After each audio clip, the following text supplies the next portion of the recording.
Good morning বন্ধুরা, আজকে আমি এই পাট শাকের গিট্টো বানাচ্ছি। তার জন্য আমি আগে পাট শাকগুলি গিট্টো দিয়ে দেব।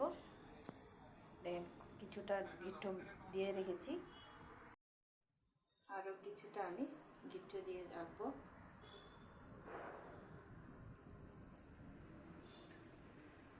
হয়ে গেল।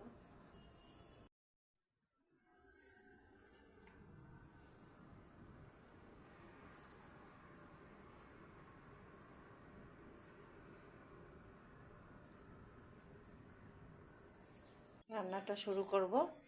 দিয়ে দিলাম অল্প মেথি, কাঁচা লঙ্কা আর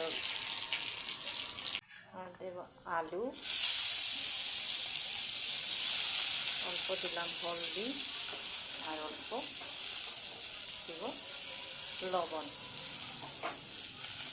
ফাটিয়ে নিয়েছে, দেখেন কষানো ভালো করে হয়ে গেছে, আলু প্রায় বয়েল হয়ে গেছে। তখন দিয়ে দেব পাট শাক গিট্টোগুলি।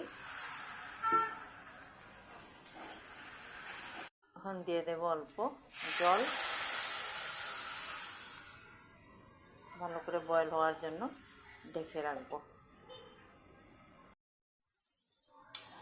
দেখেন হয়ে গেছে পাট শাক আলুর ভাজা।